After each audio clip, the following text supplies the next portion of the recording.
Bilkis Bano case को लेकर एक बड़ी खबर सामने आई है। सुप्रीम कोर्ट बिल्किस बानो सामूहिक और जान लेने के केस के 11 दोषियों की क्षमा याचिकाओं पर विचार करने के अपने आदेश के खिलाफ बिल्किस बानो की ही पुनर्विचार याचिका पर फिर से सुनवाई करेगा। 11 दोषियों को रिहाई मिलने के बाद ये याचिका बिल्किस बानो ने ही दायर की है। जस्टिस अजय रस्तोगी और जस्टिस बेला माधुर्य त्रिवेदी की पीठ इस मामले पर सुनवाई करेगी।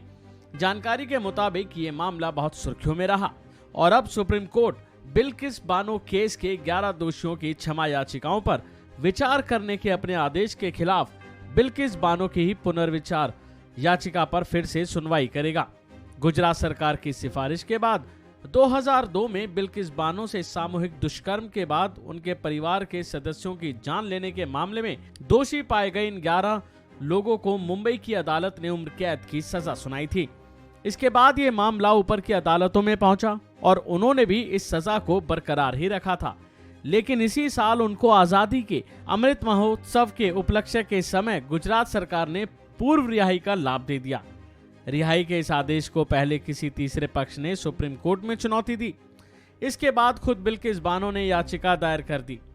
तो वहीं गुजरात सरकार का कहना है कि दोषी समुचित सजा काट चुके हैं, लेकिन याचिकाकर्ता ने उम्र कैद मतलब आखिरी सांस तक जेल की दीवारों के भीतर कैद रखने की व्याख्या लागू करने की बात कही थी, जिसके बाद इस मामले में बिल्किस बानो की ओर से कहा गया है कि इस मामले में रिहाई की नीति महाराष्ट्र की लागू होनी चाहिए, ना कि गुजरात की, क्योंकि कानून के मुताबिक समुचित सरकार का मतलब इस मामले में महाराष्ट्र सरकार है, ना कि गुजरात सरकार। महाराष्ट्र में ही ये मामला सुना गया और सजा भी वहीं सुनाई गई। तो वहीं प्रधान न्यायाधीश सीजेआई डीवाई चंद्रचूड़ और न्यायमूर्ति पीएस नरसिम्हा और न्यायमूर्ति दीपांकर दत्ता की पीठ ने सोमवार को बिल्किस बानो की वकील शोभा गुप्ता की दलीलों पर गौर किया और उनके मुवक्किल की समीक्षा याचिका को सूचीबद्ध किया जाना अब बाकी है।